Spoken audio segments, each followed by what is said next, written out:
Peace and welcome to the culture right here on the Black Star Network. I'm your host, Farajii. Thank you so much for tuning in, being a part of the conversation. Folks, we got a lot to talk about. First, there is another development in that story about LSU, about Angel Reese, First Lady Joe Biden, and all of that situation. We're going to share with you what LSU has to say about that invitation to the White House. Also, we're going to be checking in with author Russell Kirkman of Maybe It's Me, as he talks about charting and finding happiness in life. We'll have that conversation. And I got something for you for today's trends, posts, and doing the most. So stay with us. A lot to discuss. Join us in the conversation on YouTube, Facebook, and we're streaming live on Amazon News, the Black Star Network. Let's get ready to get into it. It's the culture here on the Black Star Network. Let's go.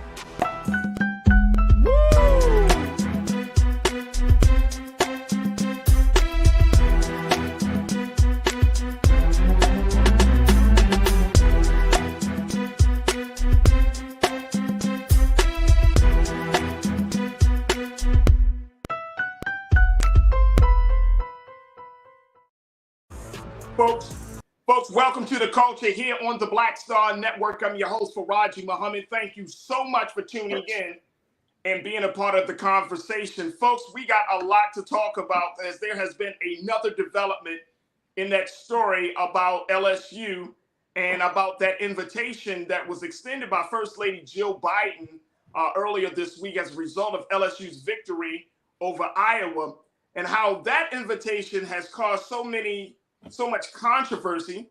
We talked about it yesterday, how initially First Lady Joe Biden had invited both LSU and Iowa to come to the White House as a result of that dynamic game. However, it was reported yesterday on Tuesday that, guess what?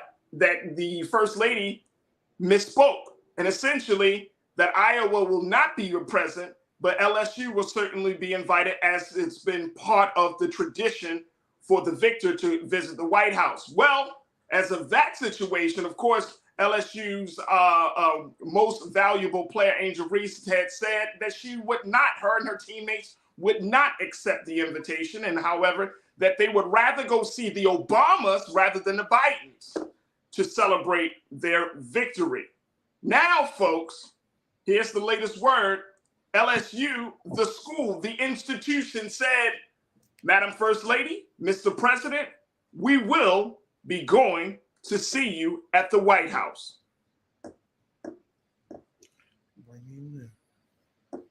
Let's bring in my brother, Shanadu Wakwafor, who is a specialist in the area of diversity, equity, and inclusion. He is an advocate and an activist, and I'm so happy to have him joining me today to talk about this story. And folks, I want you to join us in the conversation as we have this discussion.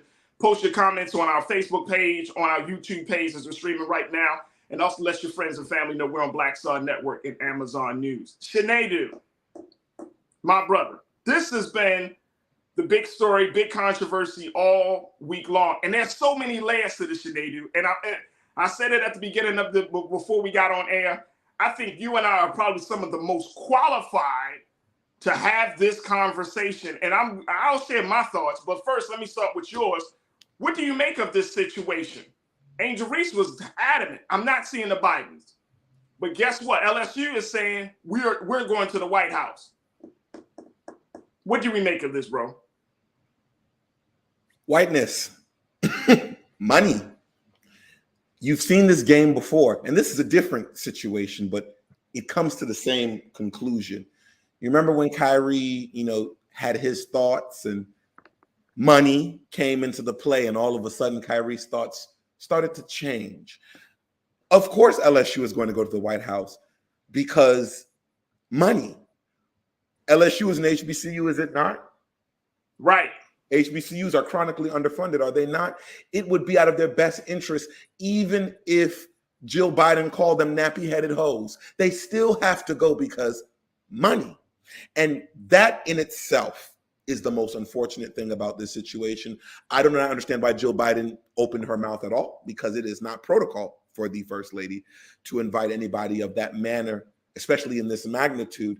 It's all racism. We know that. And, the sad thing about this is Jill Biden probably doesn't even know that she's a racist. And that's the interesting part here, because clearly in any other situation, you never invite the losers to come to that. That has never been done in the history of history. So you said in the history of history. In the history of history. And I stand, I do want to preface this. What I do not want people to do is now start bagging on the other team, because shout out to their, I forget Caitlin, I think is her name. Caitlin Clark. Caitlin Clark has been speaking the way most white allies should talk. She's not letting y'all divide them. She's bringing truth to power, and she's advocating that the winner should have their moment. That's how you do it. Let me, hey, Keenan, pull up the quote, bro. Let's pull up that quote, because that's exactly what she did. And and after you say your remarks, Sinead, I'm going to add to the fire. Of course you are. Because I knew this was going to happen. And this is not an I told you so moment, folks. There are so many important lessons that we can glean from this miscommunication, as my sister Corinna has pulled us. She said, all of this, Lord, all this drama from miscommunication. Absolutely. But there's something in this, Corinna, and I think you and I can see this. But let's pull up that quote. I want folks to see exactly what Caitlin Clark said. She said, quote, I don't think runner-ups usually go to the White House. I think LSU should enjoy that moment for them. And congratulations, obviously they deserve to go there. Maybe I can go to the White House on different terms, though. That's for LSU. That's a pretty cool moment, and they should enjoy every single second of being a champion. Now, look, man. Sinead, bro. This is what happens, man. The thing is that Caitlin Clark is showing more sportsmanlike conduct than our little sister Angel Reese in the eyes of the world, in the eyes of the country around this whole drama. Well, in the same way that a black boy in a hoodie is made dangerous, it is that perception. It is that. Let me tell you something. Caitlin could have been throwing up middle fingers, right? And they would have said it was just, the game. What Angel Reese did was, first of all, should we start with racism or should we go to misogyny? Because what Angel Reese did was 1/16 of what the guys be doing. And the fact that no one, and this is why I think that racism, classism, misogyny is conscious and subconscious. The fact that no one thought in the moment that this could just be the trash talk that is associated with sports, right? Together. No one thought that. Absolutely asinine to me. And sorry for those women on both sides, but most importantly, the winners, because now we're talking about everything but the win. Right. All right, can I add something to this discussion, bro? Come on, let's do it, man. So let me add something to this, y'all. Yesterday, I shared with you that in a big cultural moment like this, that Sinead, I shared with our online culture crew, with the watchers, that we should be in a position to protect the system. People kind of got mad at me. Some folks that came online, they were just upset. They said, well, why don't you let the sister speak? And here's what my take is on this situation very quickly. My take is sometimes you speak so much, you can speak yourself out of a good thing. I'm going to say that again, y'all. Sometimes when you speak and you speak so much, you can speak yourself out of a good thing.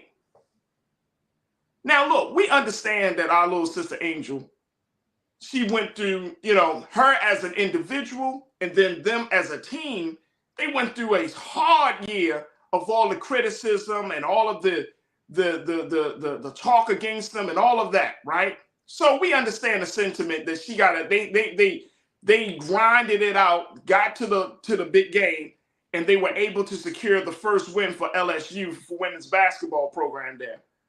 And that's a big victory. And to your point, we should be celebrating that. But why aren't we talking about that anymore?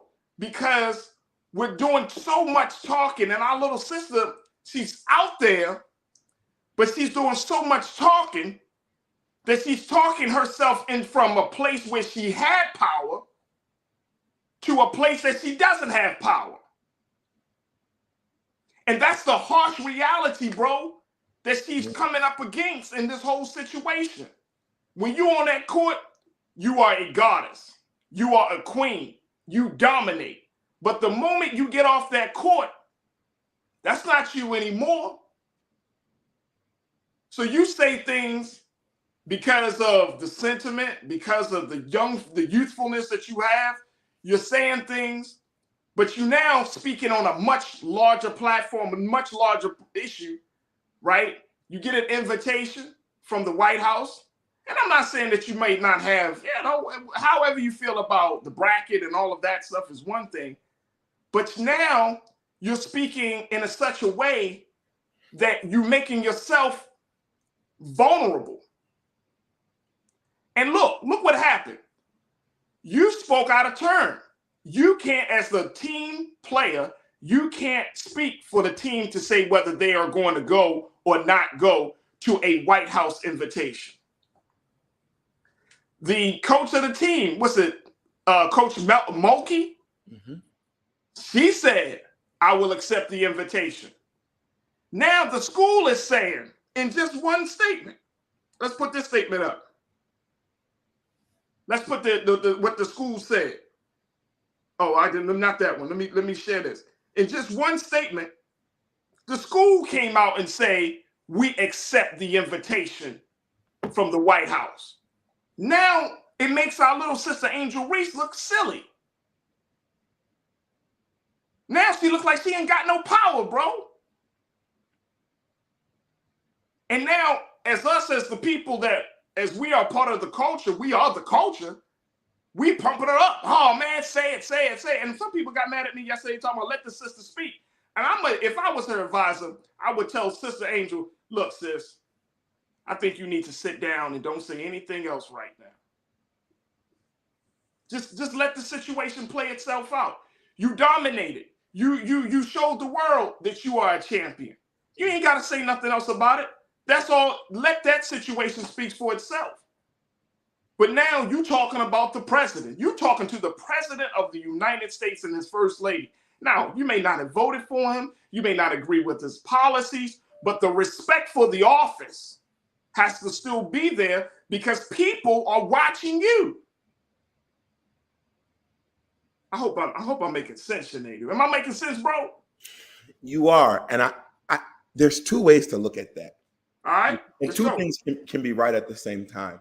Look, when you were speaking, I just thought about this analogy I always think about, when you eat food for nourishment and your body digests it. If you fail to eat food, your body starts eating other things within your body to survive and to sustain. I say that example to say that, unfortunately, truth of the matter is, Angel shouldn't have to speak at all.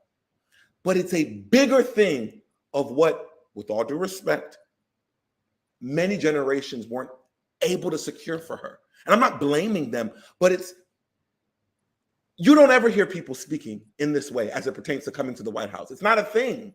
It's like, oh yeah, they come, they go, they take a picture, you keep it moving. But I think when put in a situation where she was, of course she had a response. And was it a youthful exuberance? It was. A wise man once said that this, next generation, they're not the wisest, but they're fearless. Farajii, you know what a wise man is. Right. And it's not over yet because when she gets there, there is room for her to express and make good of this. But I could only imagine what it feels like to work that damn hard and to get slapped down by the world. In the same way it's you talking to the president. No, the president was talking to me. The White House was talking to me and told me that my win was as good as the person who lost. That matters too, and that holds. It is always and it's understandable. And bro, and nobody's saying that. Right. I gotta take a quick pause. But I trust and believe it's understandable that you want to speak out against it. Look, we're gonna take a quick pause. When we come forward, we're gonna continue the conversation. We're gonna continue to get your thoughts on this from my crew. I want to hear what y'all got to say. Corinna is she typing up a storm. I got so many of you that are checking in. I want to bring up Robin Welch. Robin, your thoughts. I'm gonna share it with folks, and let's talk about this. But I think that there is some major lessons that we can learn from this whole drama. Stay with us. It's The Culture here on the Black Star Network.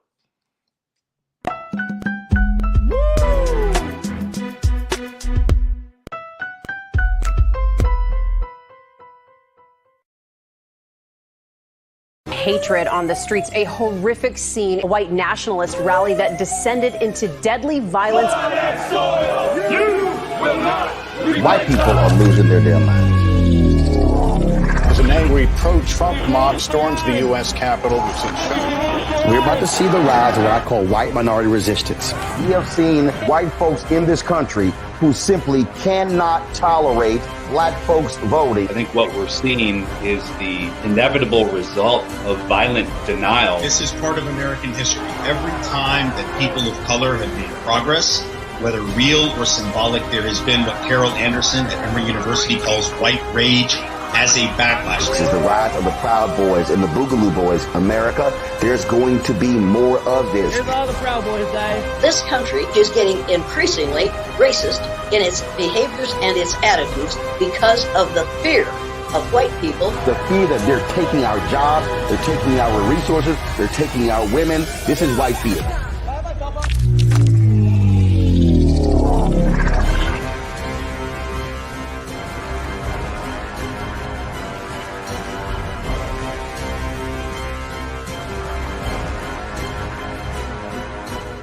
Pull up a chair, take your seat.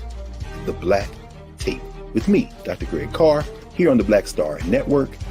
Every week, we'll take a deeper dive into the world we're living in. Join the conversation only on the Black Star Network. When you talk about blackness and what happens in black culture, we're about covering these things that matter to us, speaking to our issues and concerns. This is a genuine people-powered movement. There's a lot of stuff that we're not getting. You get it, and you spread the word. We wish to plead our own cause. Too long have others spoken for us. We cannot tell our own story if we can't pay for it. This is about covering us. Invest in black-owned media. Your dollars matter. We don't have to keep asking them to cover our stuff. So please support us in what we do, folks. We want to hit 2,000 people, $50 this month, raise $100,000. We're behind 100,000, so we want to hit that. Y'all money makes this possible. Checks and money orders go to P.O. Box 57196, Washington, D.C. 20036-0196. The Cash App is $RM Unfiltered. PayPal is R Martin Unfiltered. Venmo is RM Unfiltered. Zelle is Roland at RolandSMartin.com.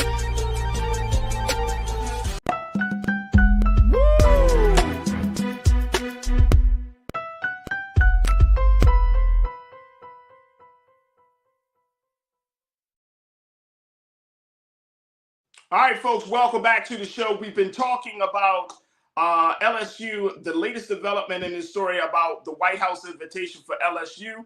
We've been talking about the fact that the LSU athletic department has officially accepted the invitation from the White House in spite of one of their star players, Angel Reese, saying that they were not going to join the Bidens at the White House. Angel said that that's what her and her teammates decided not to do.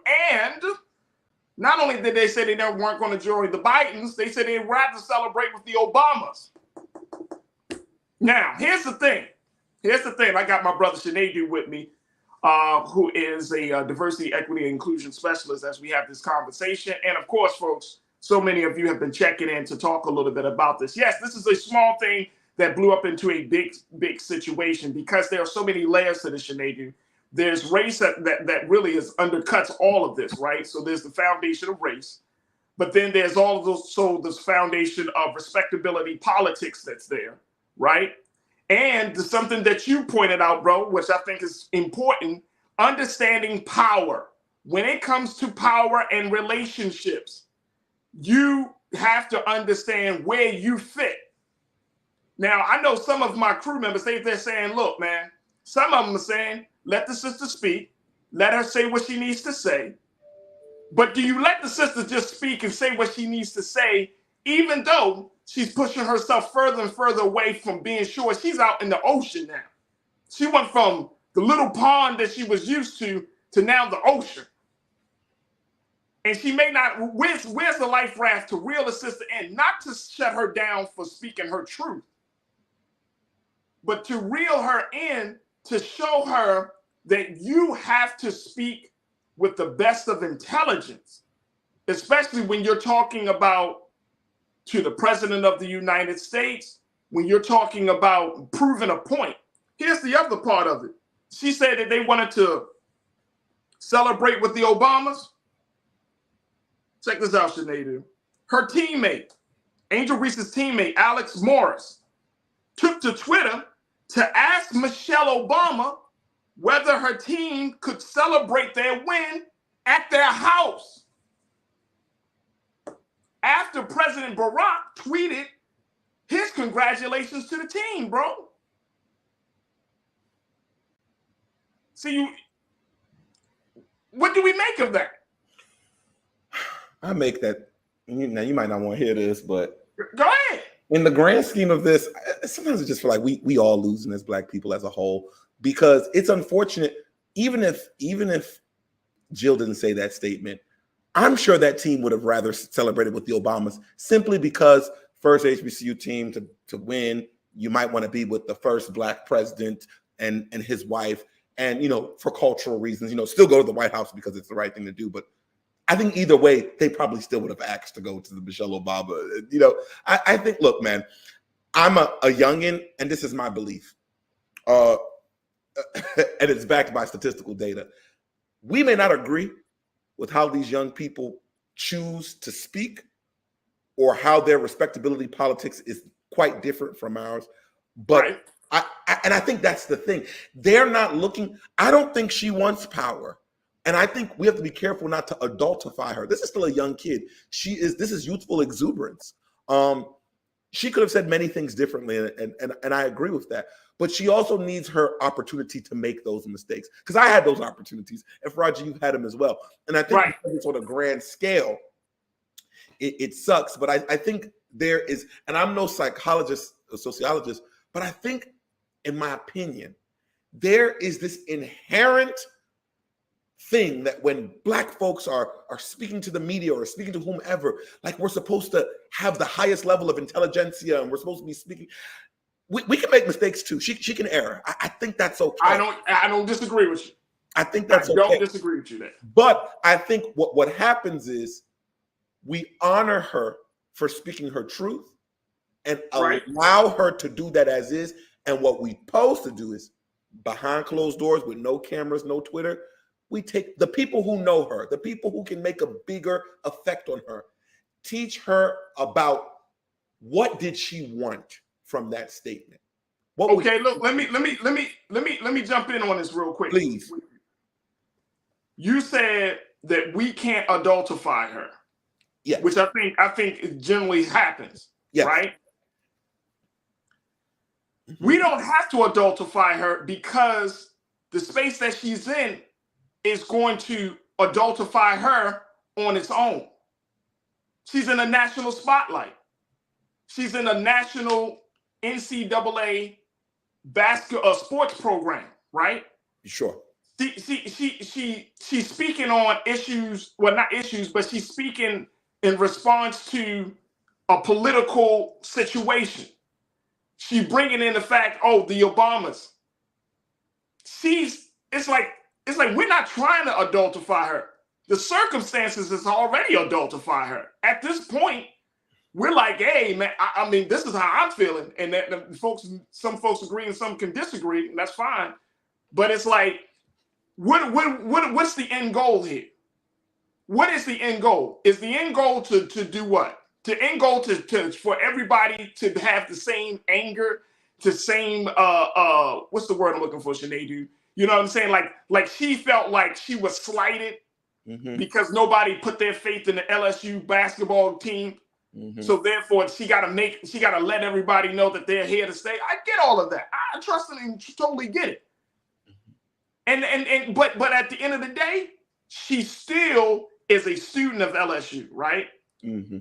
At the end of the day, she still is a young woman, a young Black woman who has great potential, who can use that same energy, right, for other means.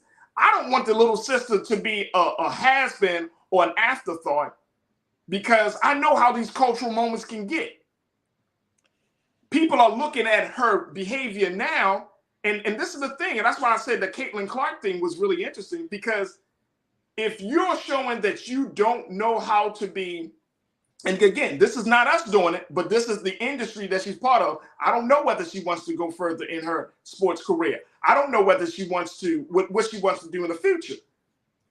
But you gotta think that how do I maximize this moment for my benefit? She's already gotten a lot of people on her side.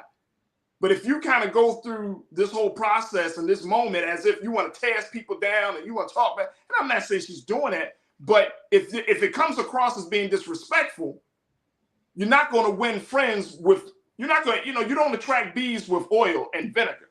You got to attract them with honey, bro. Yeah, and I agree. And see, the thing is, and I want everybody to know, the thing is, this is a very fun, this is like if a tree falls down in the middle of the forest and no one's there to hear, it doesn't make a sound type of situation. Right, it's like, there's no right or wrong answer. Farajii is just as right as I am.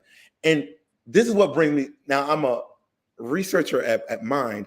It brings me back to the origin. Black folk we are expected to do the impossible. We're talking about she should have said better. We're talking about that, she should know her power. This is a girl from Baltimore, the city that I live in. Hey, come on, man. I see kids who look and feel powerless every damn day, who watch opportunities not even pass them by. They're far, far off in the periphery. I think her even being at LSU to be in a position to be there is a statistical anomaly to begin with. And I agree. She made that clear in her statement that, see, again, I'm not a psychologist, but I think anybody who studies psychology, sociology, and people who study facial expressions should really watch that video. She looked so defeated, even in saying that, nobody, y'all never saw it from me. Nobody believed that.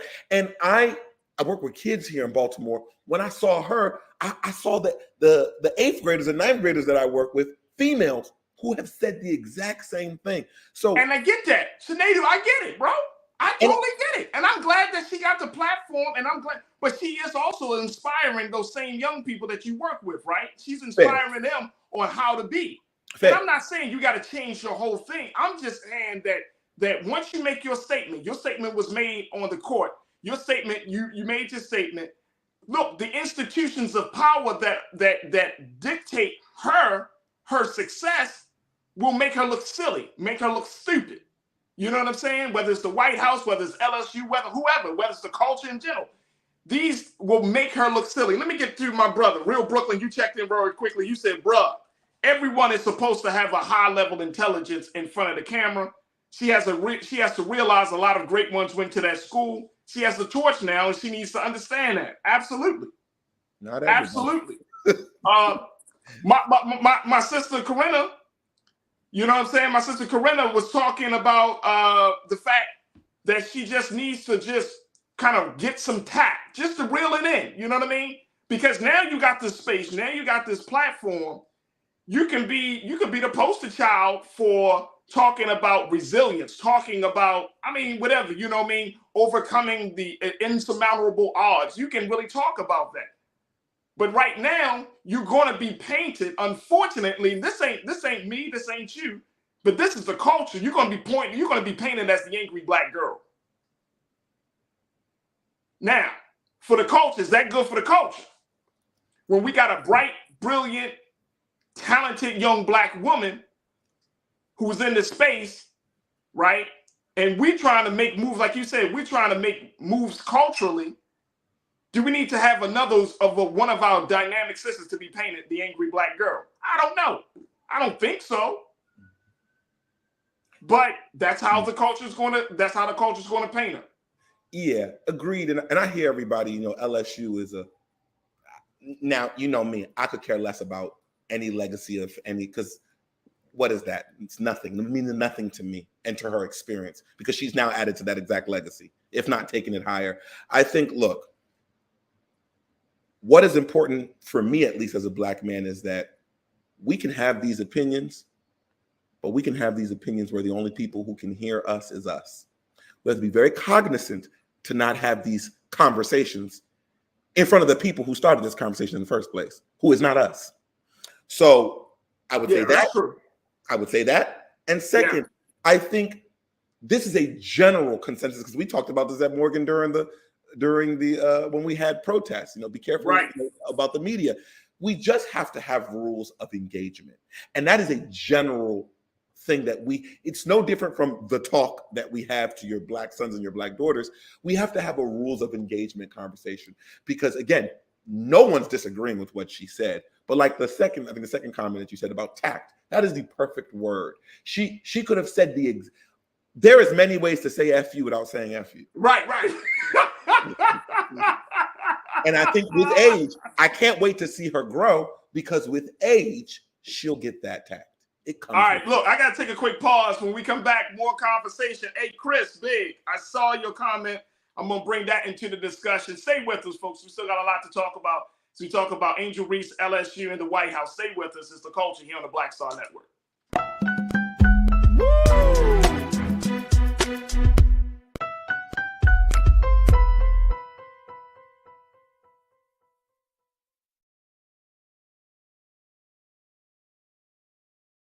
Hatred on the streets, a horrific scene, a white nationalist rally that descended into deadly violence. White people are losing their damn minds. As an angry pro-Trump mob storms the U.S. Capitol, we're about to see the rise of what I call white minority resistance. We have seen white folks in this country who simply cannot tolerate Black folks voting. I think what we're seeing is the inevitable result of violent denial. This is part of American history. Every time that people of color have made progress, whether real or symbolic, there has been what Carol Anderson at Emory University calls white rage as a backlash. This is the rise of the Proud Boys and the Boogaloo Boys. America, there's going to be more of this. Here's all the Proud Boys, guys. This country is getting increasingly racist in its behaviors and its attitudes because of the fear of white people. The fear that they're taking our jobs, they're taking our resources, they're taking our women. This is white fear.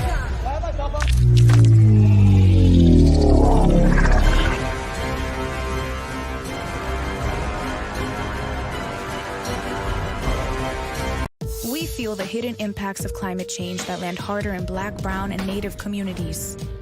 Not many people talk about it because they clearly don't know our lives. But with President Biden's landmark infrastructure and climate plans, our issues are finally seen. Removing lead pipes means we know our water is safe. Cutting carbon pollution helps our kids breathe easier. 1.5 million new jobs means stable work in communities. The impact we need. Right now. Folks, Black Star Network is here. Hold no punches. I'm real revolutionary right now. Support this man, Black Media. He makes sure that our stories are told. Thank you for being the voice of Black America, Roland. Hey, Black, I love y'all. All momentum we have now. We have to keep this going. The video looks phenomenal. See, this difference between Black Star Network and Black-owned media and something like CNN. You can't be Black-owned media and be scared. It's time to be smart. Bring your eyeballs home. You dig?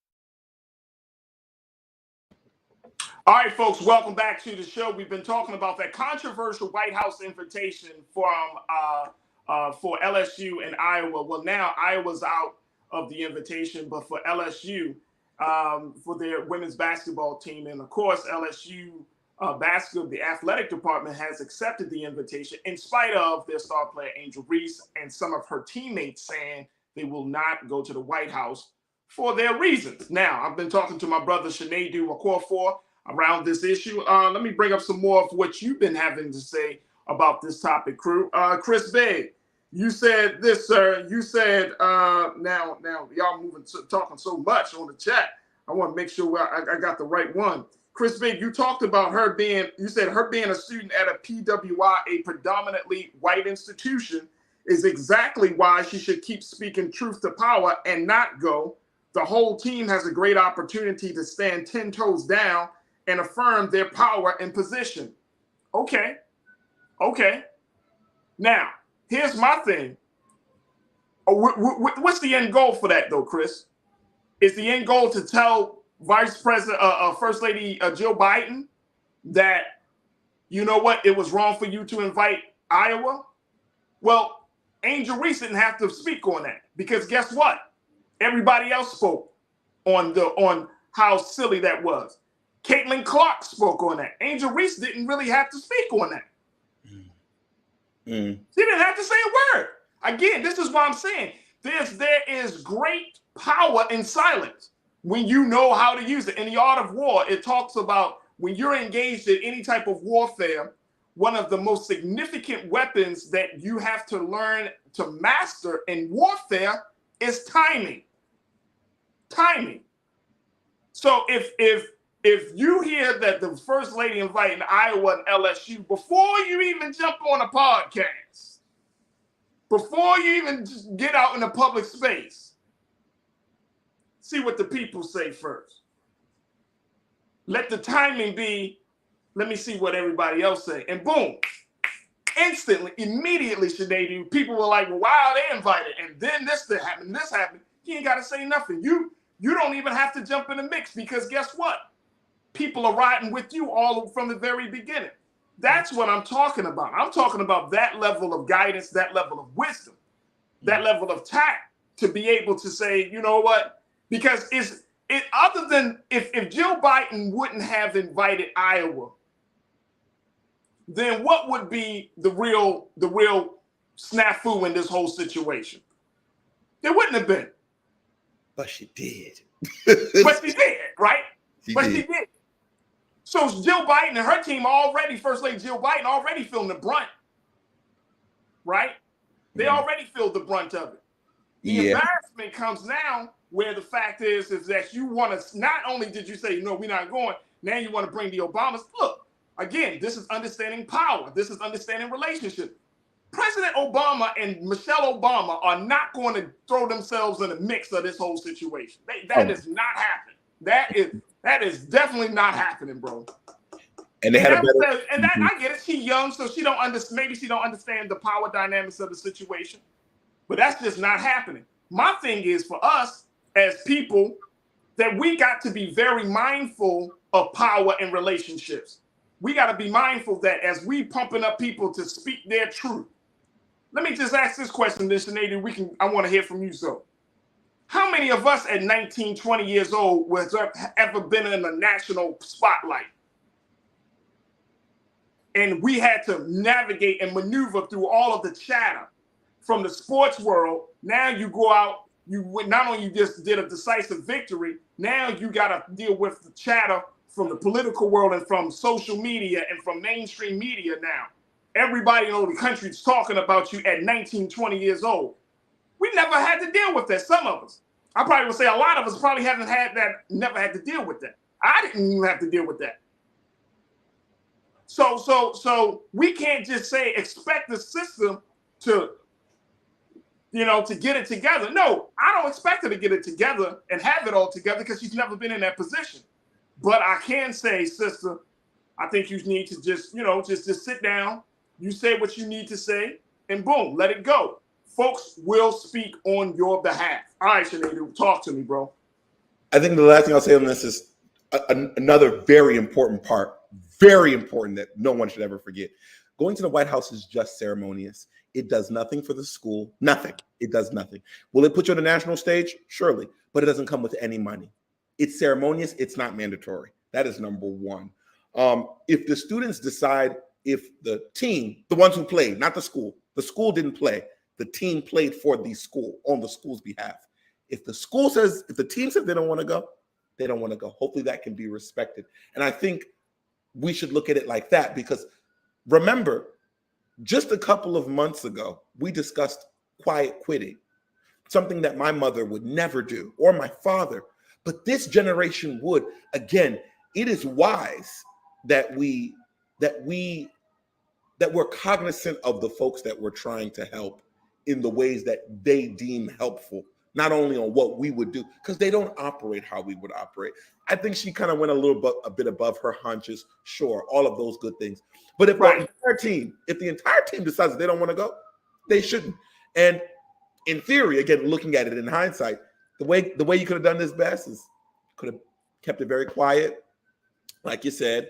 Let Jill Biden say what she says. Let Joe say what Joe needed to say, and then maybe like, oh, this is such a great honor to go to the White House. Oh, I would love, as the first HBCU, blah, blah, blah, I would have loved to see the first Black president. And, who knows? That could have happened differently. But then it didn't. And I think also we have to look, and it's unfortunate, and I know what I'm about to say right now is just kind of wishful thinking, but it is so hard to play the game of being Black when the rules continue to stack. Who can remember that all? Who passes the rules of what you have to know to be a Black person there? That's real. That's real. It's actually an impossible game to win. Hence the reason why we love like civil disobedience and so on and so forth, because you do it the right way, you lose. You do it the wrong way, you lose. So it's like, but hopefully we will see what happens to these young women. I really hope that good comes out of this for them. And I wish a great future on these young women who are just learning. I'm happy that people are interested in basketball, because just about a year or two ago, women's basketball, a year ago, people were debating. Yeah, you're right. You're right. They care about women who played basketball when PG was in Russia. So and look, here's the thing that as we close out on this, the one big thing that I don't want to see is for her being penalized by the school for speaking out of turn. Exactly. You see what I'm saying? Mm-hmm. Now, I don't know who the team captain is for the LSU women's basketball team. I don't know if that's her or somebody else, but I don't want her to have to suffer any consequences because she spoke ahead of the decision by LSU's athletic department. She may have to, sit out a couple of games or something. Or recant. I don't know. It may come up, it may not come up. But she shouldn't be penalized. But my point is that that's the other part of this. At the end of the day, she's still a student of LSU. And by her still being a student of LSU, she still has to adhere to their rules and guidelines and their policies, especially if they say something to the fact. And folks, we just gotta accept this. And I think, Sinead, you understand it. After this whole situation, they might come up with a new policy to say no player can speak after a victory. They might come up with a new policy because of Angel Reese or because of Alex Morris. You can't tweet about a game. You can't speak about a game. We don't know, right? So there might be some consequences for the next group of Black girls that go to LSU. And that's what I'm saying. That's why I'm saying that's why it's important for us to have this discussion, because her words, and I'm speaking of Angel Reese, her words carry weight now. Her words carry weight. And so we can't act like, oh, it's just her. No, she represents Baltimore Black girls. She represents all of those who felt like they were being marginalized and ostracized and forgotten from communities that have been overlooked. So we don't want to piss in the pool, for lack of a better term, for the next group of girls that are coming behind her. It's too much, bro. I don't want to see the little sister go in that space. That's what I'm saying. Sister, you said what you said. You did what you did. At this point, let the situation play out. My brother, Sinead, always good to connect with you. I appreciate you, man, so much. We got to take a quick pause. And when we come back, let's switch gears. We're going to be checking in with Mr. Russell Kirkman, author of the book, Maybe It's Me. Stay with us. It's The Culture here on the Black Star Network.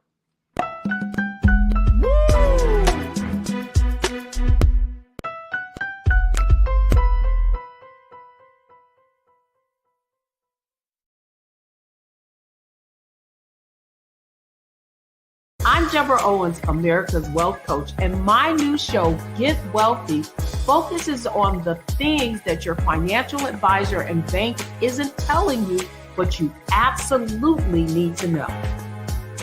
So watch Get Wealthy on the Black Star Network.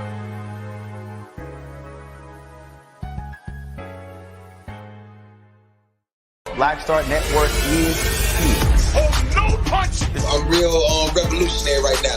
Thank you for being the voice of Black America. All momentum we have now, we have to keep this going. The video looks phenomenal. See, there's a difference between Black Star Network and black-owned media and something like CNN. You can't be black-owned media and be scared. It's time to be smart. Bring your eyeballs home. You dig? We feel the hidden impacts of climate change that land harder in Black, brown, and Native communities. Not many people talk about it because they clearly don't know our lives. But with President Biden's landmark infrastructure and climate plans, our issues are finally seen. Removing lead pipes means we know our water is safe. Cutting carbon pollution helps our kids breathe easier. 1.5 million new jobs means stable work in communities. The impact we need right now.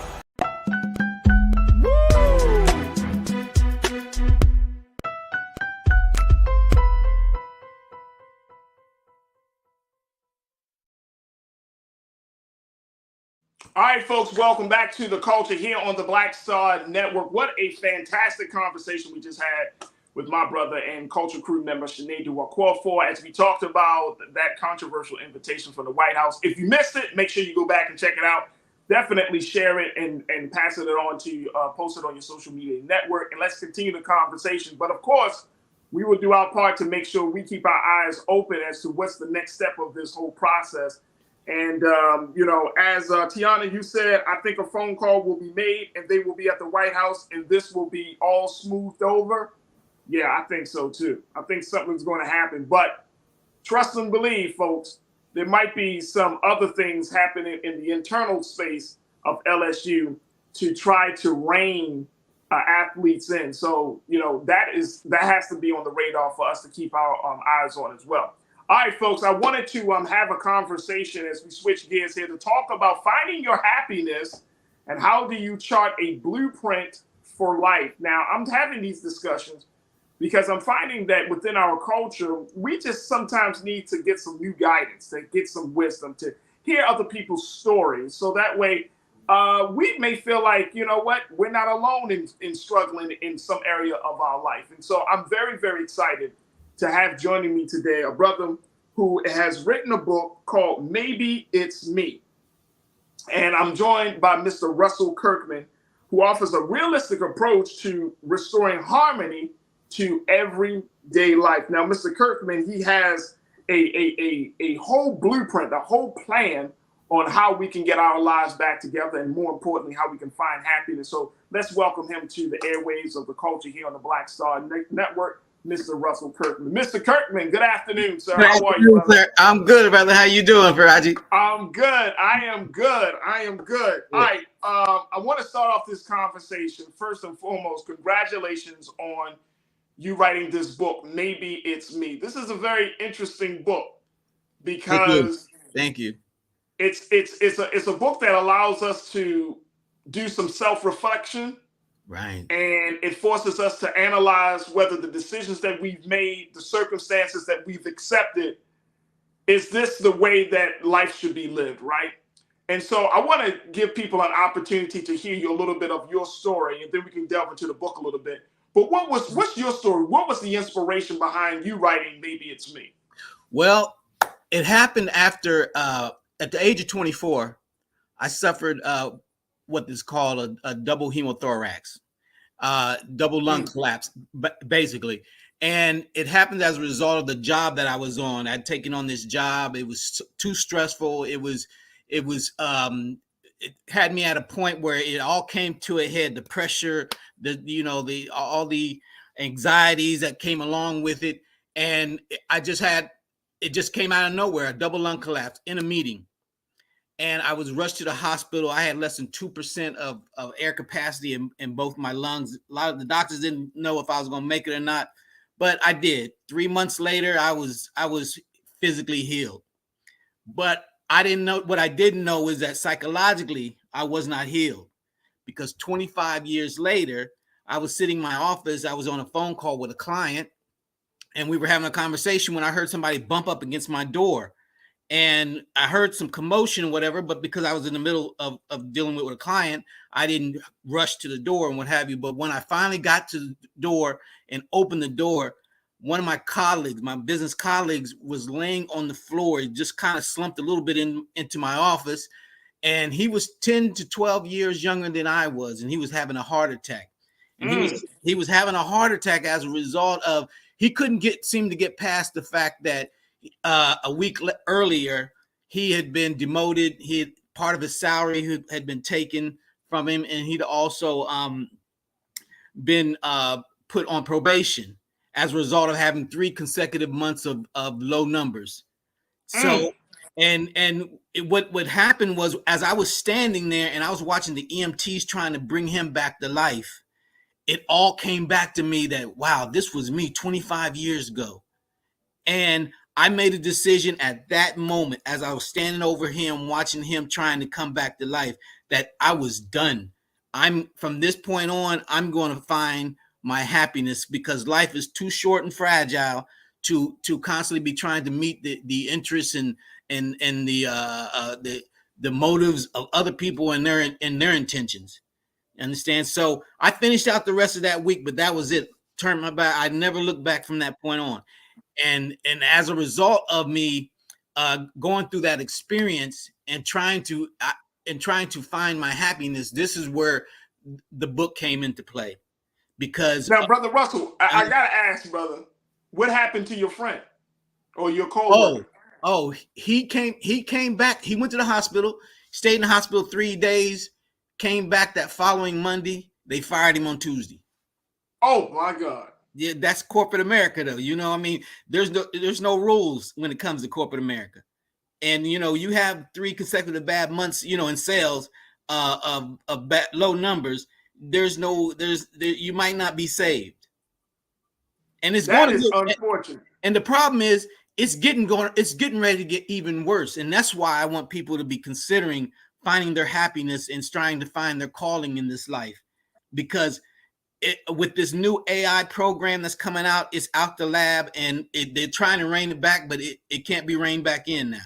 And there are going to be millions of individuals who are going to find themselves out here in the streets and not being able to pivot. We actually have a show on this platform called The Pivot, because talking about how you can make big choices and big choices to make a big difference in your life.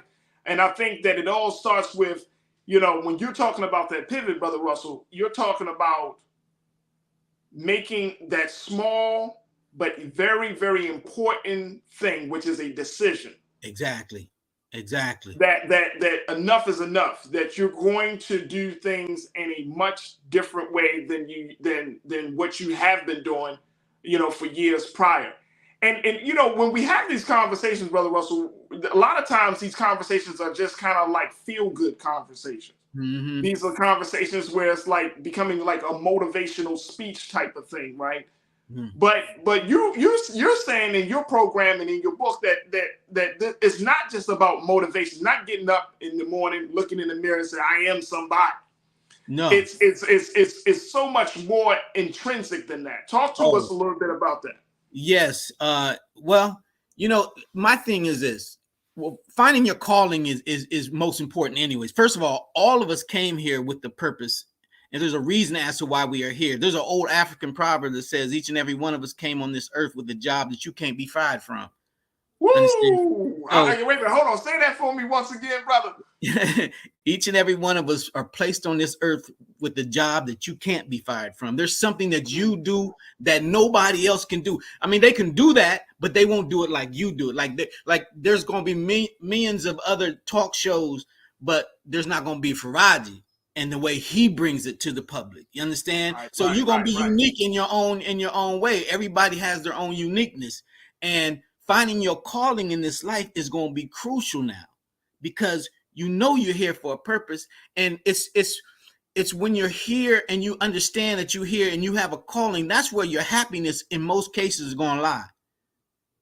And it's very important. But my thing is this, what I find is that each and every one of us, Farajii, there's been times, there's a period, there's a minute, there's moments in our lives that we're into something so much and we're so in tune to it that time stands still. And when we find those things in our lives, we need to expand that. It shouldn't just be a period in your life. It shouldn't be just a moment or minutes in your life. You should be able to expand that to being a day or a month or a lifetime. And that's the way, find those things that and sometimes it might be reverting back to when we was a child. What was it that you were really in tune to as a child, or what as you were growing up, the things that you found that you really wanted to do? Like, I know people are always talking about, yeah, man, I thought about writing this book. Well, write the book. Because when you find out if that's something that you really wanted to do, that's one of the things that you'll be doing it, and time will stand still while you're doing it. I gotta take a quick break because you're dropping some jewels, and I want us to make sure that we give you more space and time for us to talk, to have the details of this. Folks, we've been chatting with Mr. Russell Kirkman. He's the author of the book, Maybe It's Me. We're talking about finding your happiness for the blueprint of life. Stay with us. The conversation continues. Of course, I want to hear from you. So the conversation continues right here on The Culture on the Black Star Network.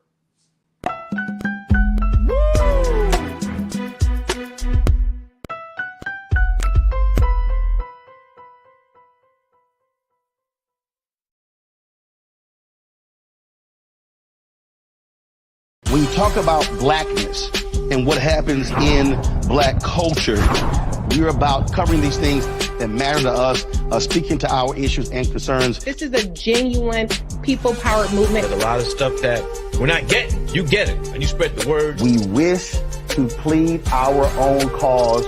Too long have others spoken for us. We cannot tell our own story if we can't pay for it. This is about covering us. Invest in black-owned media. Your dollars matter. We don't have to keep asking them to cover our stuff. So please support us in what we do, folks. We want to hit 2,000 people, $50 this month, raise $100,000. We're behind 100,000, so we want to hit that. Y'all money makes this possible. Check some money orders. Go to P.O. Box 57196, Washington, D.C. 20037-0196. The Cash App is $RM Unfiltered. PayPal is R Martin Unfiltered. Venmo is RM Unfiltered. Zelle is roland@rolandsmartin.com. Black Star Network is here. Oh, no punch! I'm real revolutionary right now. Thank you for being the voice of Black America. All momentum we have now, we have to keep this going. The video looks phenomenal. See, there's a difference between Black Star Network and black-owned media and something like CNN. You can't be black-owned media and be scared. It's time to be smart. Bring your eyeballs home. You dig? Hatred on the streets, a horrific scene, a white nationalist rally that descended into deadly violence. White people are losing their damn minds.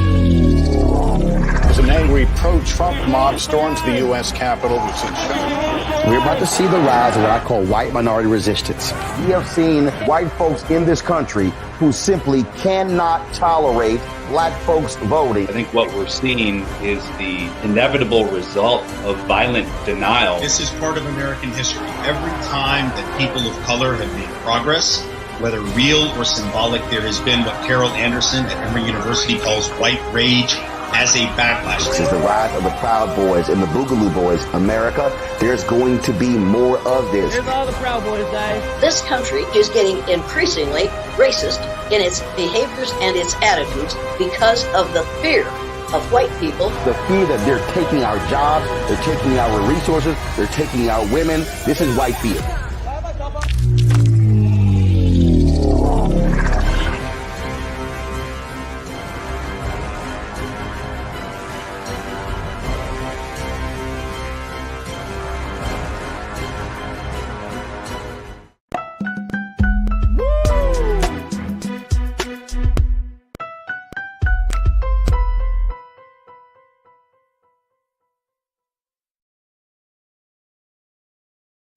All right, folks, welcome back to the show. We have been chatting with author Russell Kirkman, author of the book, Maybe It's Me, as he talks to us about finding happiness with his blueprint for life. Mr. Kirkman has had an opportunity to, to learn some lessons over the years from experiencing a near-death experience and to see other people getting close to death's door, where he finally said, you know what? I need to make some changes. I need to do something different with my time here on Earth. Brother Russell, I want to get back to you, brother, because I think it's important that, folks are still kind of awed about the story about your colleague. They checked in and made that point that a job will work you literally to death. Right. And that is the part I think for a lot of people. And I think that we really saw this play out, especially during the pandemic, right? Where so many of us, and even now, the culture of work in this country is changing dramatically, from folks calling for 4-day work weeks to folks still working from home and choosing not to, reintegrate themselves back into the office space. That people are starting to kind of push back on this idea that all we're supposed to do with this time on this earth is work, pay bills, maybe have a drink, hang out on the weekends and on holidays, kiss the wife, the children, rub the dog's hair, and go to sleep and do it all over again. Absolutely. Yeah, it's true. That's true. People are coming to understanding that my life has got to be worth more than just that. Trying to fit everything you got to get fit in on Saturday. All your everything you've been trying to get done all throughout the week is Saturday morning. We jump up early in the morning, Saturday morning, maybe try to get a little run in or something. But then from that point on, it's about trying to pay bills, trying to get to the grocery store, get groceries for the following week. It's trying to catch up on anything that we didn't get a chance to do last week. Life is more important than that, man, and life should be happier than that. And that's what people are coming to realize, that America's dream, which has been sold to most of us, has become a nightmare to many others. And I think people are coming, being awakened to, this nightmare that they've been in for the last 20, 30 years of their life, and saying, hey, man, what about me? Can we make this a win-win situation? I mean, I still need to get paid because I need to be able to pay my bills, but also I need to have some freedom, and some, be able to relax and just enjoy life a little bit. And you know what, Brother Russell, this is very interesting. I'm so happy that we're having this conversation, because I feel like we just don't have the time to just sit down and reflect and to really think about what we're doing, and more importantly, why we're doing this, right? Why are we, what's the motivation for us to get up every morning? And look, everybody's not like you and me. Everybody, in the sense of, I love what I do, right? I know that it comes with, so much, stress in the sense, and I understand that when I do this, I do this. I love what I do. But I understand that other people don't have that opportunity, right? Like that really is a privilege. Exactly. That's a privilege to do the job that you actually love to do, that you feel like speaks to who you are, and most importantly, is a reflection of your calling. That's a real privilege in 2023 in America. And that should be all our missions, though. Just what you're talking about, what you've been able to do. I'm sure it wasn't handed over to you. You had to put in some time, some effort, some work. Oh, brother, please. Probably got kicked in the face a couple times by Mr. World. Please don't get me testifying and laying on the sofa now. I already know. I already know. You know what?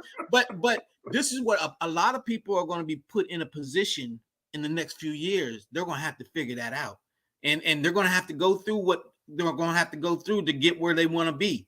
And if that is something that somebody else wanted to do, doing exactly what you're doing, then they're going to have to go through the same blueprint that you went through to do it. But if that's where their happiness is going to lie, it's worth it.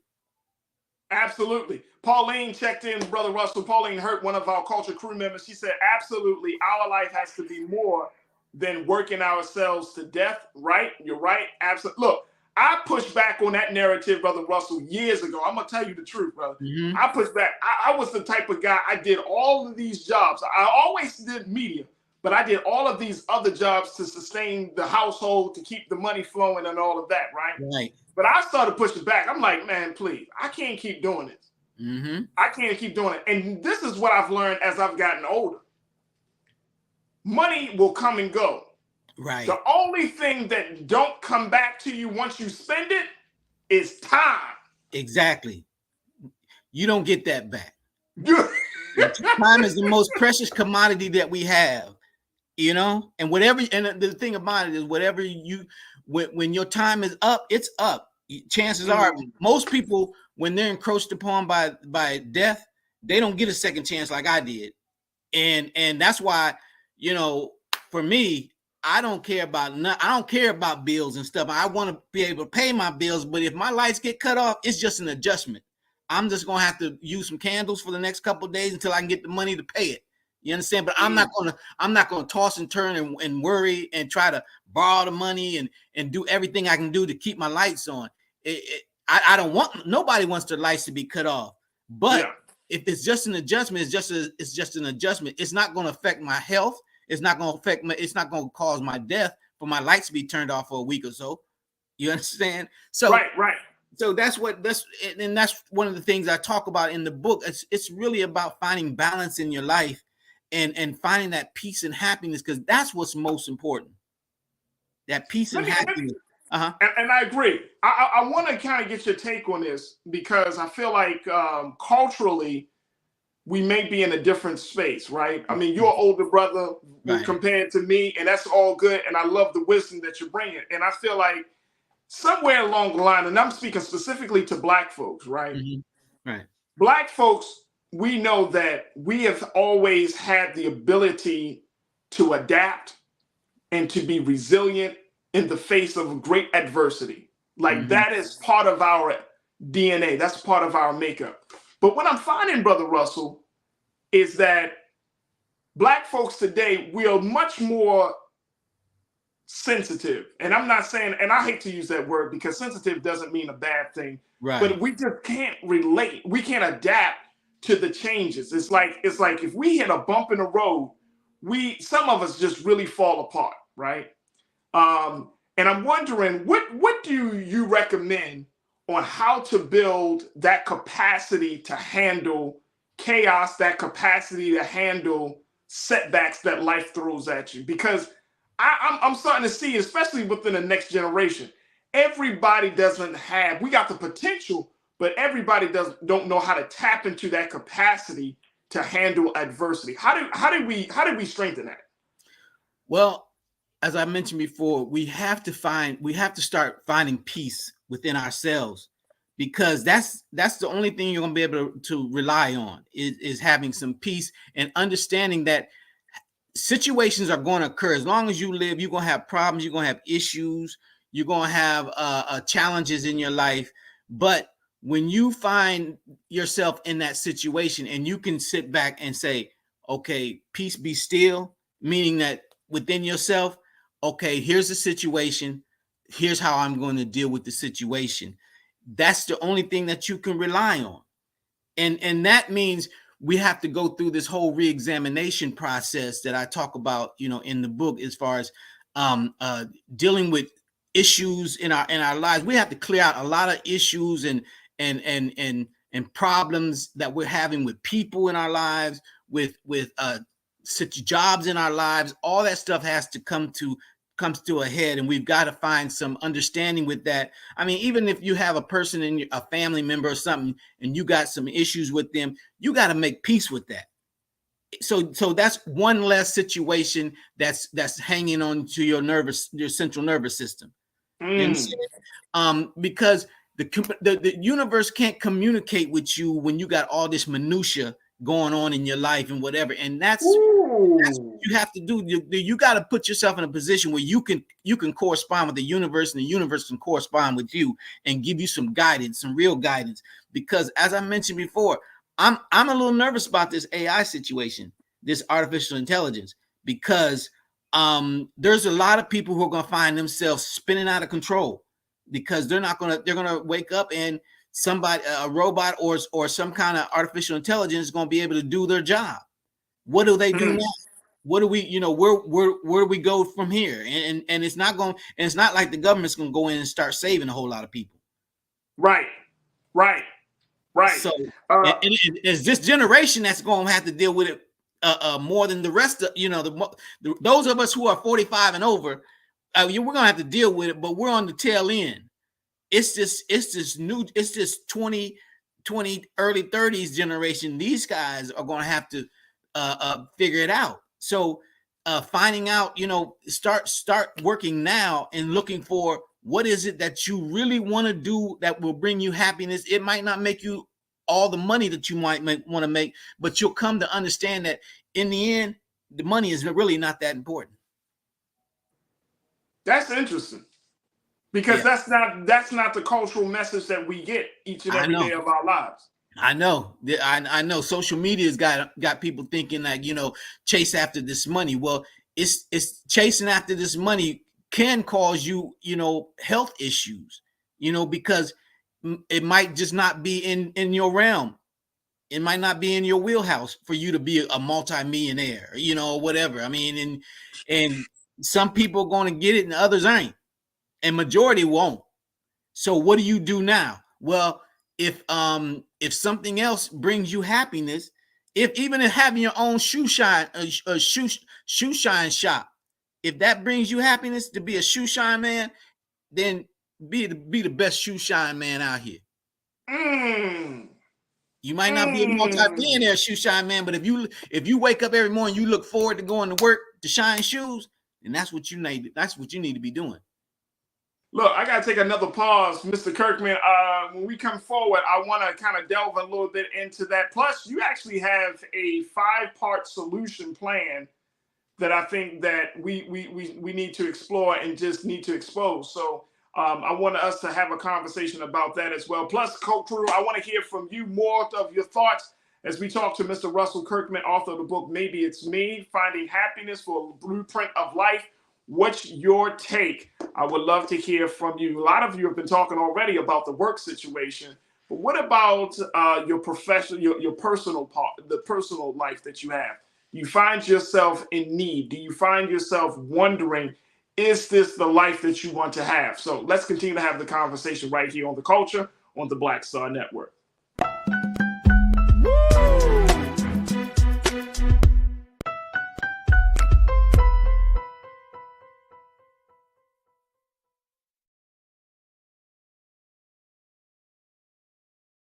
Black Star Network is here. Oh, no punch! I'm real revolutionary right now. Thank you for being the voice of Black America. All momentum we have now, we have to keep this going. The video looks phenomenal. See, this difference between Black Star Network and black-owned media and something like CNN. You can't be black-owned media and be scared. It's time to be smart. Bring your eyeballs home. You dig? When you talk about blackness and what happens in black culture, we're about covering these things that matter to us, speaking to our issues and concerns. This is a genuine people-powered movement. There's a lot of stuff that we're not getting. You get it, and you spread the word. We wish to plead our own cause too long have others spoken for us. We cannot tell our own story if we can't pay for it. This is about covering us. Invest in black-owned media. Your dollars matter. We don't have to keep asking them to cover our stuff. So please support us in what we do, folks. We want to hit 2,000 people, $50 this month, raise $100,000. We're behind 100,000, so we want to hit that. Y'all money makes this possible. Checks and money orders go to P.O. Box 57196, Washington, D.C. 20037-0196. The Cash App is $RM Unfiltered. PayPal is R Martin Unfiltered. Venmo is RM Unfiltered. Zelle is Roland at RolandSMartin.com.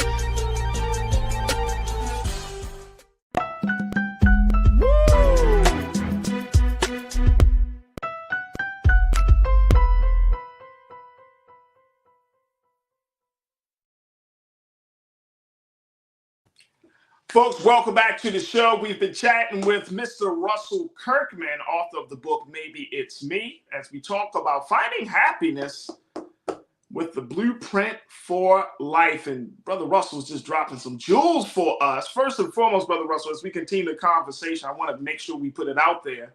Your book is on sale where, sir? How can folks get access to the book? And, you know, you do a host of, you do host webinar, seminars, you do online trainings and a lot of other spaces. Right. You're pretty busy with spreading your message. Exactly. So how can folks get in tune with the work you're doing? Oh, they can go to Amazon. They can go to Barnes and Nobles. Any of the bookstores have access to the book. The books available, right? Okay. They can go to my website, but and my website is maybeitsme.org. So yeah, there's the book is available wherever they go and look for it. There it is. Awesome. I wanna kind of speak to this point of, you know, the next generation. You brought it up, saying that 20 and 30-year-olds today, they may be in more trouble than we anticipate, because they're talking about always, you know, we hear about it, chasing the bag, constantly chasing the bag. Right. And my brother Conscious Thought, he posted in our chat, he said that peace of mind is way more valuable, way more important than a pile of cash. Man, I'm with him on that. That's the absolute truth. He couldn't have said something even stronger than that. That's it. You're gonna find that the social media is really pulling our kids in the wrong direction. And it's gonna be a bad situation. I don't want to sound like, you know, the old guy who's you know, trying to ring the bell or whatever. But truth of the matter, it's not going to be available for everybody to become multimillionaires. Right. And we can't think that the government is going to continue to bail us out. You know, I mean, even there's going to be government programs that I just heard today on the news with the Social Security is they only got enough money for 10 years from now. So they got to refigure that out. So I like I said, I don't want to be the bearer of bad news, but finding peace is going to be more valuable than having a pile of money in the bank. And because everybody's not going to have a pile of money in the bank, but if you got peace, you're going to be all right. Right. So let me ask you for the parents, grandparents, aunts, and uncles who are tuned in today, even some for the young parents, how do we have this conversation? Because cultural influence in some cases is much more powerful and stronger than listening to your mom, your dad, your uncle, your grandmother, all of those things. So how do we have a conversation with the next generation to kind of curb this idea that money isn't everything? We got to be straight up, just as you asking me now. We just got to be straight up with them and let them understand that money is not everything, and that them having a loving parent or a loving family together, young brother who's out here looking for a beautiful wife, find you a beautiful, serious, loving wife. Be patient with her. Both of you learn together. Create you a family. Your family is going to be more important than the money that you try to acquire. And you might have to explain that we're not going to live maybe on Rodeo Drive, but if we have each other and we have peace and happiness and harmony within our family, then we're gonna be all right. And if both of us need to work, then that's fine too. We'll put our money together and we'll be happy, and we'll get the things that we can get, and the things we can't get, we'll be all right without. Absolutely. Now, I appreciate you for bringing that up. I do want to bring to the attention, though, that you do have a 5-part solution plan that introduces strategies for gaining an understanding of a number of different dynamics that exist in our everyday life. Let me just kind of go through them, and then you can kind of fill it in. First, you talked about an understanding of the expectations of others. What does that mean? The expectations of others. Everybody's got to have their own. We got to understand that just because a person doesn't agree with us, and they have their own opinion, they're not a bad person, or they don't have to be our enemy. So we don't need to put such expectations on people to agree with us, or to see the world the way that we see the world, or do the same things that we do.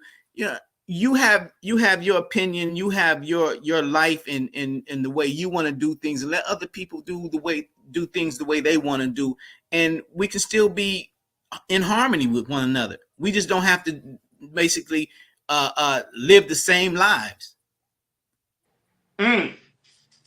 So the expectation of others really is coming down to, giving people grace, accepting people for who they are, and then understanding that they are their own person with their own views and their own experiences, and that's okay. And that's okay. Yeah, it's not even important. First of all, you shouldn't even you don't even have the energy. You shouldn't have the energy to try to change them. I mean, we have to reserve our. You only have so much energy yourself. So when you take your energy and trying to change the energy of somebody else's, well, you're depleting your own self. Because most people ain't gonna change, regardless to how they are. They're just not gonna change. They're not gonna change because you want them to change. So let them have their peace, and you have your peace. You reserve your energy for more important things. And that's the big part about this, bro. The fact that we often find ourselves in a space where we want to change other people. We feel like we need to prove that we're right about something. It becomes this power dynamic in a lot of our relationships. Right, exactly. Same thing, yeah, in relationships and marriages too. And we have to let people be who they are. Right. And help them when you can, and when you can't, you just let them know, I can't really help you in this situation. This is something that you're gonna have to work your own self out of, or whatever. But I'll be here to support you. But I can't change you, and I'm not trying to change. And if you're with a person that you feel you need to change your direction and get away from that individual.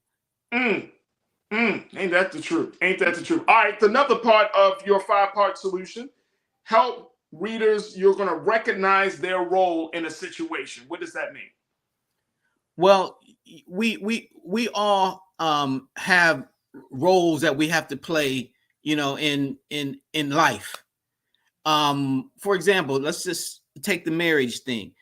When you marry a young lady, a woman, you have a role and she has a role, and then the two of you, your roles, should come together at a point where the two of you are supporting each other, helping each other, to fulfill your own role, and you should help her fulfill her role. But it's about helping. But you have two individual roles that you have to be cognizant of, and you have to be aware of what your role is, and fulfill that, execute on that.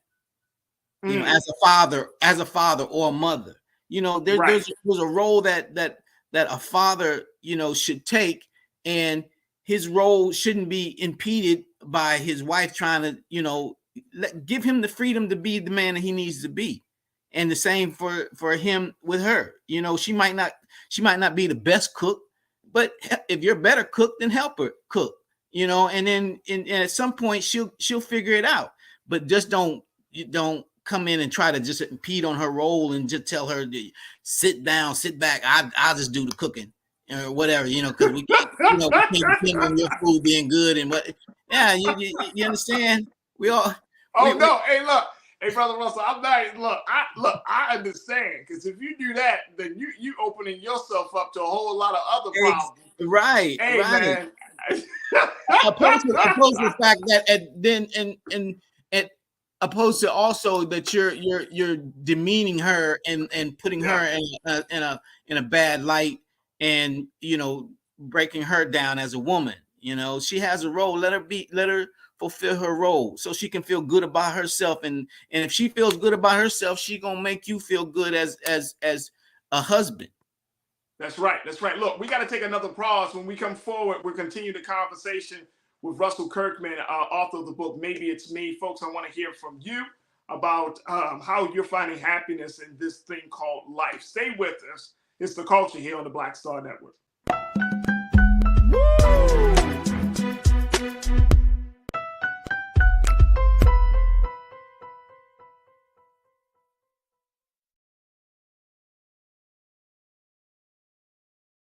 Hatred on the streets, a horrific scene, a white nationalist rally that descended into deadly violence.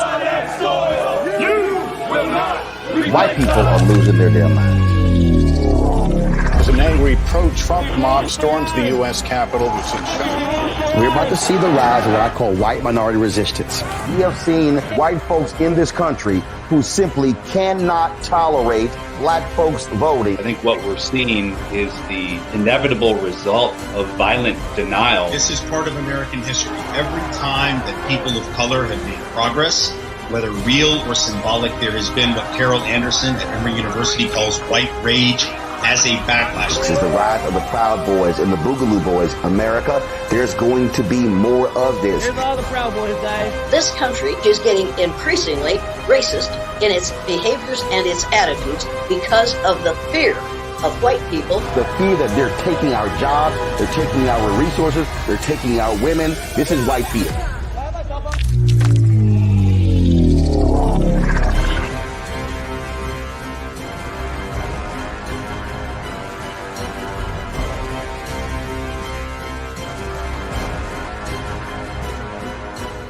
Black Star Network is here. Oh, no punch! I'm real revolutionary right now. Thank you for being the voice of Black America. All momentum we have now, we have to keep this going. The video looks phenomenal. See, there's a difference between Black Star Network and black-owned media and something like CNN. You can't be black-owned media and be scared. It's time to be smart. Bring your eyeballs home. You dig?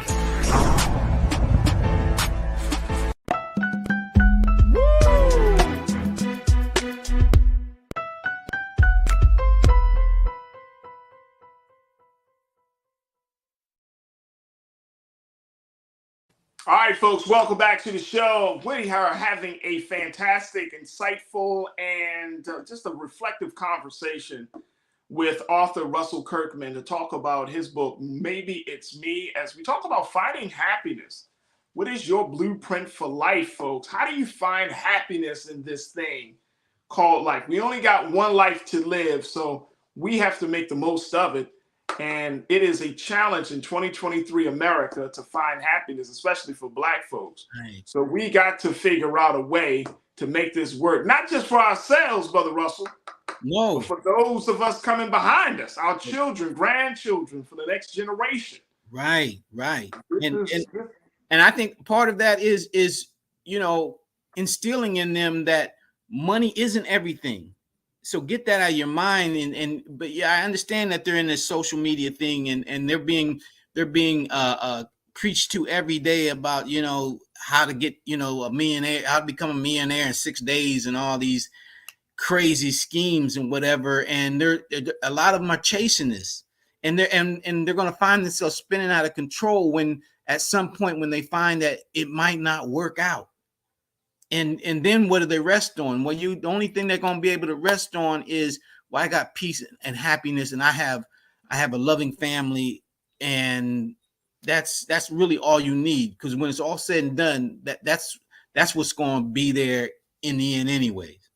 Right, absolutely. I want to go back to this 5-part solution plan that you have. Mm-hmm. And one of the, we already talked about understanding an expectation of others and recognizing your role in a situation, but you also talk about assisting with rebuilding trust. What does that mean? Well, basically, you have to trust yourself first. And that's where the whole reexamination process comes into. We've got to go within ourselves and do what I call, a psychological tune-up, and meaning that we need to go in, we need to handle some underlying issues within ourselves. I talk about in the book about the 5 sub bodies. There's the spiritual body, then there's the mental body, there's the emotional body, there's the physical body, and then there's the financial body. And in those 5 sub bodies, there are two of the 5 sub bodies where you're most out of line with yourself. It might be the spiritual body for some people. Others, it might be a mental situation. They might have gone through something as a child that they can't seem to get past, get over, or emotional body where maybe they got molested when they were earlier in their life and they can't seem to get past it. We got to deal with those situations first before we can find any peace in our life. So when I talk about that psychological tune-up, we got to go within ourselves. We got to ask ourselves some very hard questions and be willing to answer those questions with truth and honesty. And even if it means to have a conversation with the person who you entrusted and maybe violated you or whatever, not to go at them in a physical sense or even in an argumentative sense, but you got to find peace with that situation and having maybe a conversation with them or whatever, and let them know I forgive you, whatever the situation is. I forgive you, but I had to address this situation with you in order for me to get past it. Understand?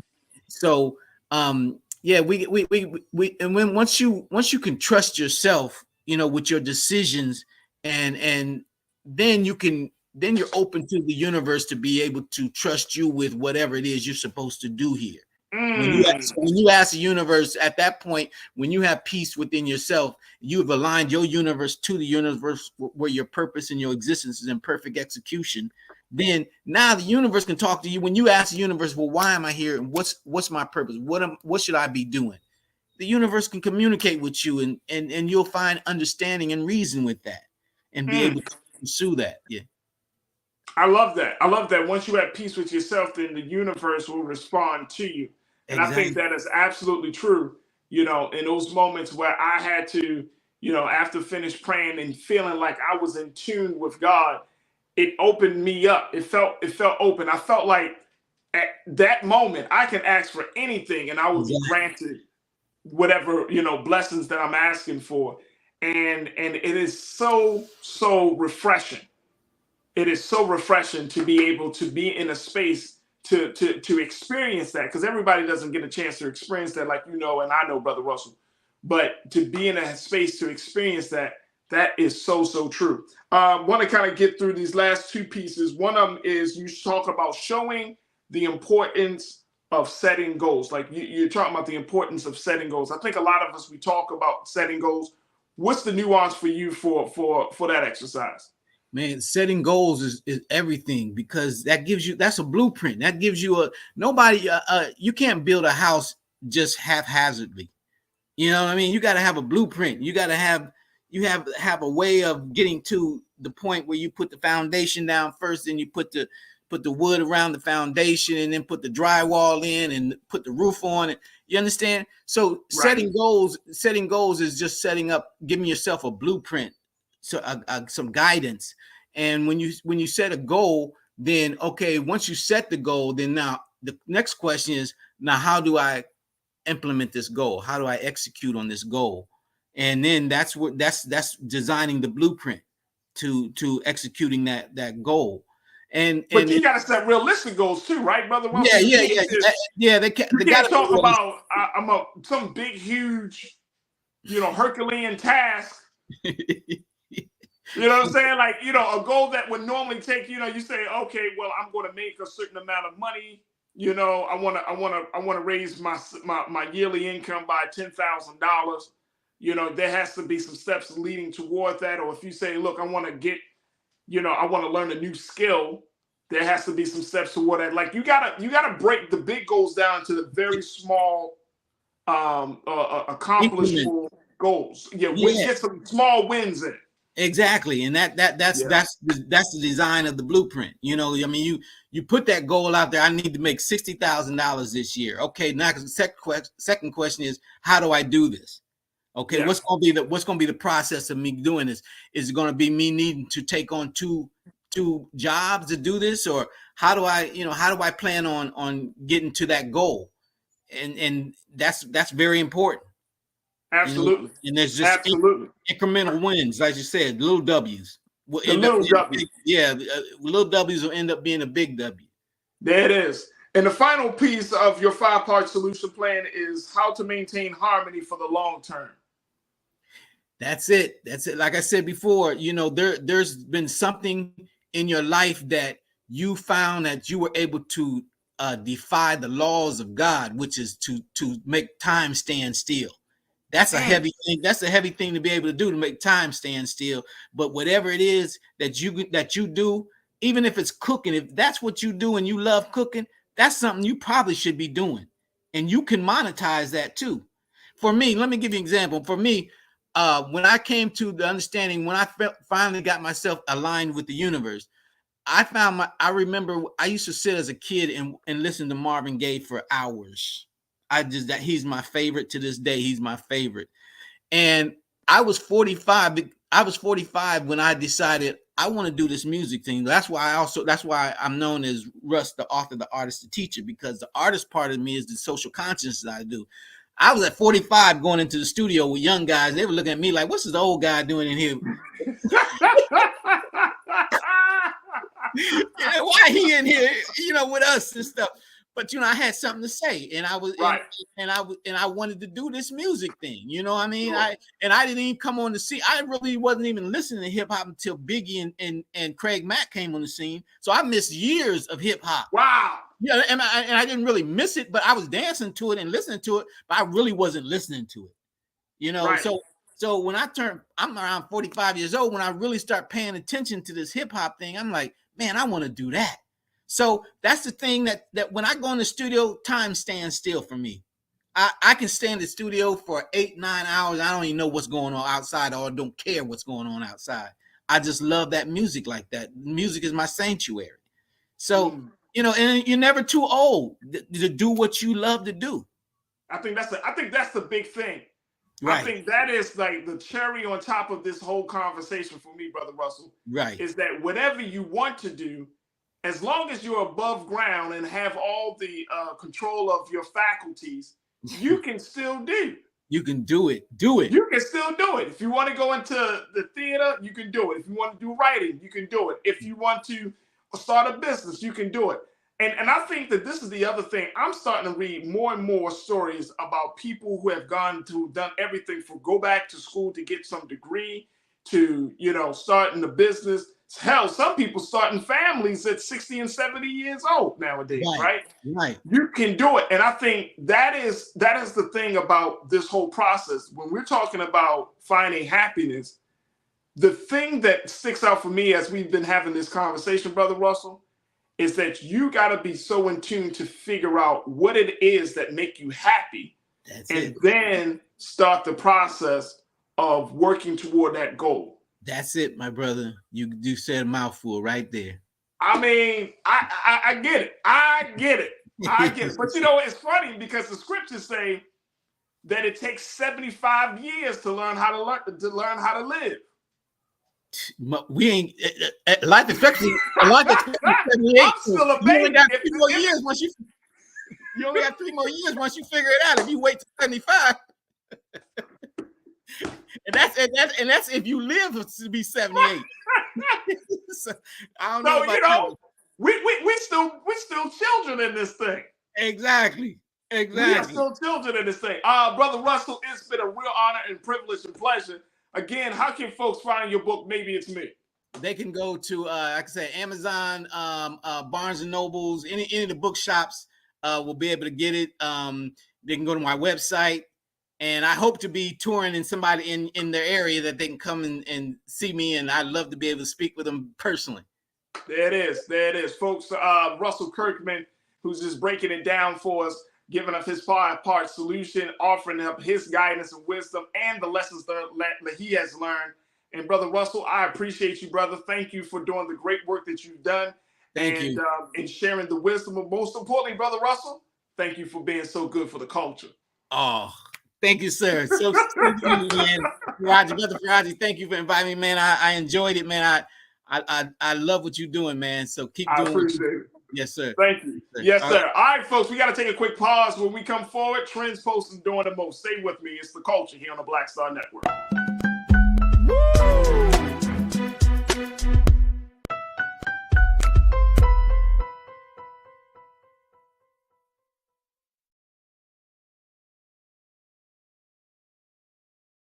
Black Star Network is here. Oh, no punch! I'm real revolutionary right now. Thank you for being the voice of Black America. All momentum we have now, we have to keep this going. The video looks phenomenal. See, there's a difference between Black Star Network and black-owned media and something like CNN. You can't be black-owned media and be scared. It's time to be smart. Bring your eyeballs home. You dig? When you talk about blackness and what happens in black culture, we're about covering these things that matter to us, speaking to our issues and concerns. This is a genuine people-powered movement. There's a lot of stuff that we're not getting. You get it, and you spread the word. We wish to plead our own cause. Too long have others spoken for us. We cannot tell our own story if we can't pay for it. This is about covering us. Invest in black-owned media. Your dollars matter. We don't have to keep asking them to cover our stuff. So please support us in what we do, folks. We want to hit 2,000 people, $50 this month, raise $100,000. We're behind 100,000, so we want to hit that. Y'all money makes this possible. Checks and money orders go to P.O. Box 57196, Washington, D.C. 20037-0196. The Cash App is $RM Unfiltered. PayPal is R Martin Unfiltered. Venmo is RM Unfiltered. Zelle is roland@rolandsmartin.com.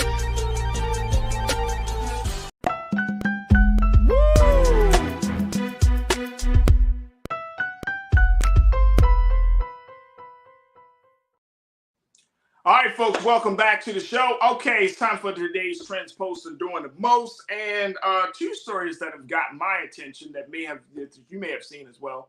First story is a story of a tragic story, which is the story of Cash App founder Bob Lee.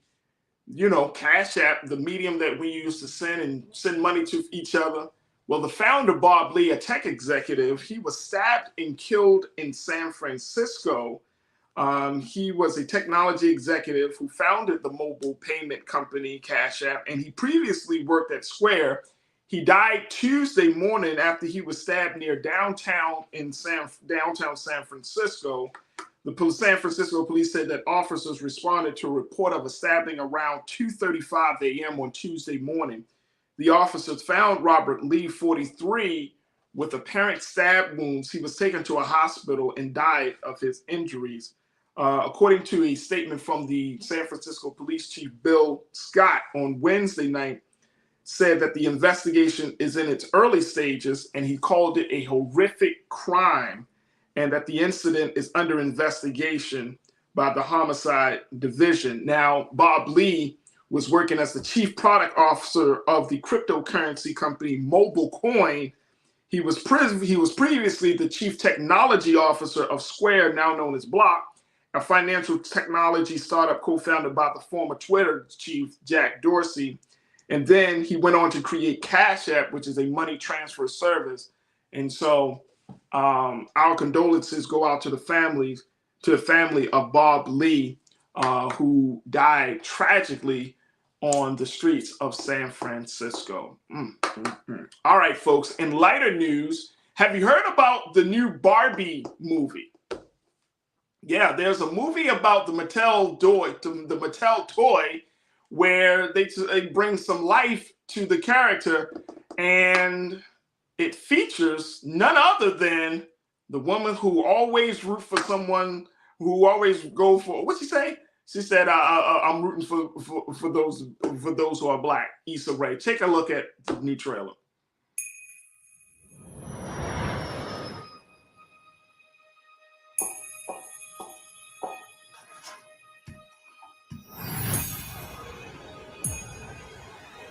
Hi, Barbie. Hi, Ken. Hi, Barbie. Hi, Barbie. Hi, Barbie. Hi, Barbie. Hi, Barbie. Hi, Barbie. Hi, Ken. Hi, Ken. With the radio fast and goes cruising just as fast as she can now. I thought I might stay over tonight. Why? Because we're girlfriend, boyfriend. To do what? I'm actually not sure. And she'll have fun, fun, fun, fun, fun. And she'll have fun, fun, fun, fun, fun. And she'll have fun, fun, fun, fun, fun. Okay, ladies, let's do this.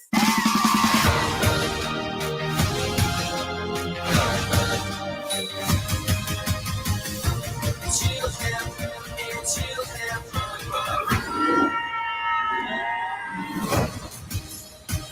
What are you doing here? I'm coming with you. Did you bring your rollerblades? I literally go nowhere without them.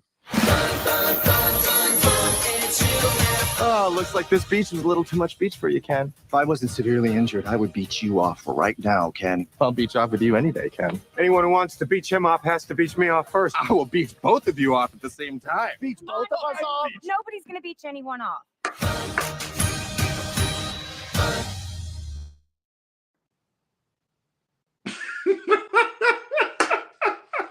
Only played that because Issa Rae is in it. Can you believe that? They actually brought it.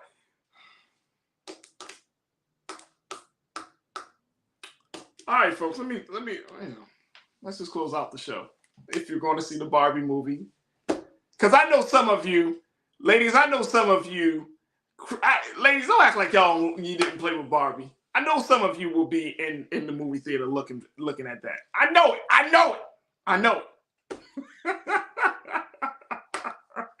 We will see how that movie plays out as it features a star-studded cast. So that is the Barbie movie. All right, folks, that's going to do it for us today. I truly appreciate each and every one of you. Want to thank our dynamic contributor, Sinead Wakofor, and our very special guest, Mr. Russell Kirkman. Make sure you check out his book, Maybe It's Me. Want to thank my dynamic team. I want to thank my man Joel, my executive producer, and my man King Keenan, who is our director and engineer, and of course my control room. And of course, I want to thank you, my online culture crew, for tuning in today and making the conversation so great. Make sure you do your due diligence. Support us here at Black Star Network. Go to blackstarnetwork.com. You can download the app for free. You can also share the information anytime.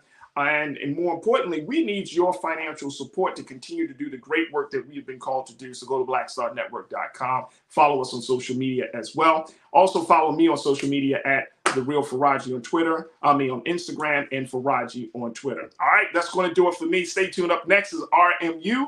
As always, never be afraid to challenge what's wrong. Stand for what's right while being yourself in the process. And God willing, we will talk tomorrow for another exciting edition of The Culture right here on the Black Star Network. Have a great evening and talk to you soon. Peace.